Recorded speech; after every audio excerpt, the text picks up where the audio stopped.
This is a note written by a nephrologist for a patient with recovering acute renal failure. It contains 30 words. To figure out what it's worth, we need to determine the level of care by taking apart the history, the physical exam, and the medical decision-making, and plugging that information into this table, which shows the documentation requirements for hospital progress notes. For these encounters, only 2 out of 3 key components are needed. In this case, both the 95 and 97 guidelines give us the same results. And for this case of the week, we're going to look at the 97 rules and not worry about the 95 guidelines. Starting with the history, here first we do have a valid chief complaint and acute renal failure.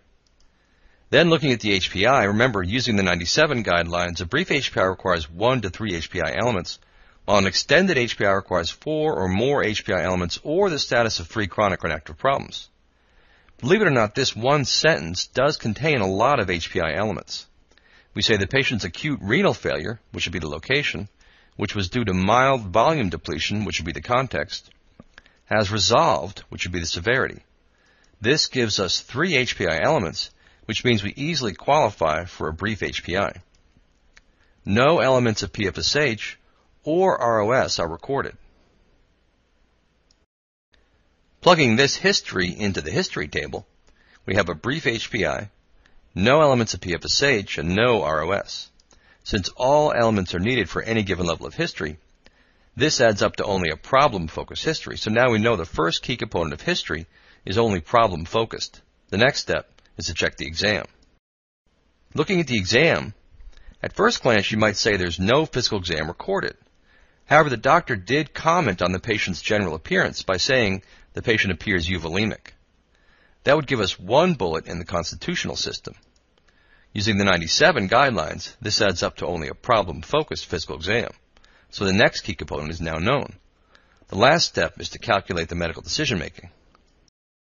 Looking at the medical decision-making and starting with the problem points, here we have 1 problem of acute renal failure, which has resolved. I think this would probably qualify as an established problem which is now stable. This gives us 1 problem point. The next step is to check the data points.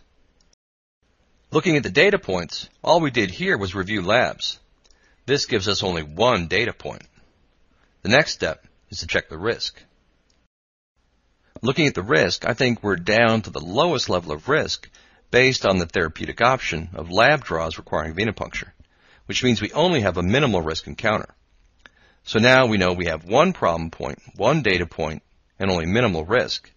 Only 2 out of 3 dimensions are needed for medical decision-making, but in this case all 3 point towards straightforward medical decision-making. So now the last key component is known.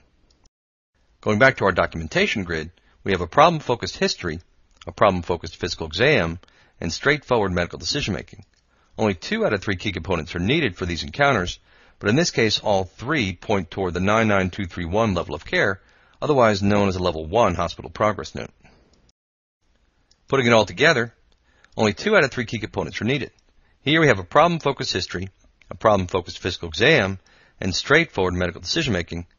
So in this case, the 99231 level of care took us only 30 words to complete and is worth about $38.39, which works out to $1.28 per word, which is excellent documentation. I think what I see most commonly is this level of care is over-documented by most physicians. The 99231 level of care really does not require much documentation at all.